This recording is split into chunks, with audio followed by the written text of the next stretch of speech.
Hello everyone, welcome back to Flowchart Medicine. Today we will be talking about the antibodies in type 1 autoimmune hepatitis. So as we all know, there are two types of autoimmune hepatitis. There is type 1 autoimmune hepatitis.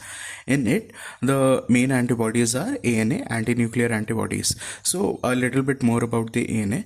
So we can do the ANA via two methods. One is the ELISA method, which is the inferior method, and then the other is the preferred method, which is the indirect immunofluorescence test.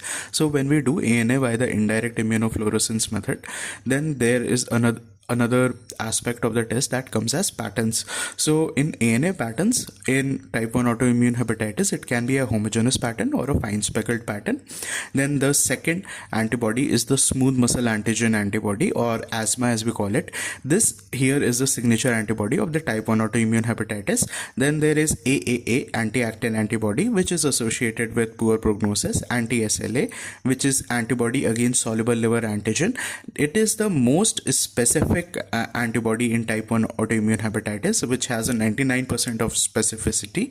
So basically we need to remember what specificity is. So specificity is basically if the particular antibody is present, how much are the chances that type 1 autoimmune hepatitis is present. So if anti-SLA is present, because it is 99% specific, the chances of the person having type 1 autoimmune hepatitis are 99%. However, we must remember that type 1 autoimmune hepatitis doesn't always present with anti-SLA body. It usually presents with ANA and smooth muscle antigen antibody, and that is why when more commonly in the clinics, when we are looking to diagnose type 1 autoimmune hepatitis, we are using ANA and SMA and not anti-SLA. But however, if in NEET or some Viva people ask you what is the most specific antibody, then you can say anti-SLA antibody. Then there is another antibody which is atypical P-ANCA, which is associated with the triad of type 1 autoimmune hepatitis, primary sclerosing cholangitis,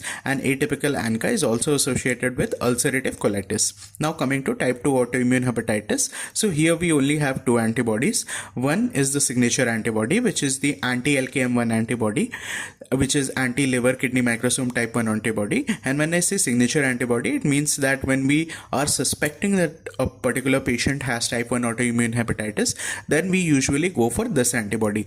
And then the second one is anti-liver cytosol 1 antibody, and it is associated with poor prognosis. Now anti-liver cytosol 1 or anti-LC1 antibody is more specific than anti-LKM1 antibody, but again, as explained earlier, specificity does not mean that it will be found in every patient with type 2 autoimmune hepatitis. Is just mean that if this antibody is present, then the chances are greater that the person has a type 2 autoimmune hepatitis. However, it won't be found in every patient of type 2 autoimmune hepatitis, and that is something that we must remember.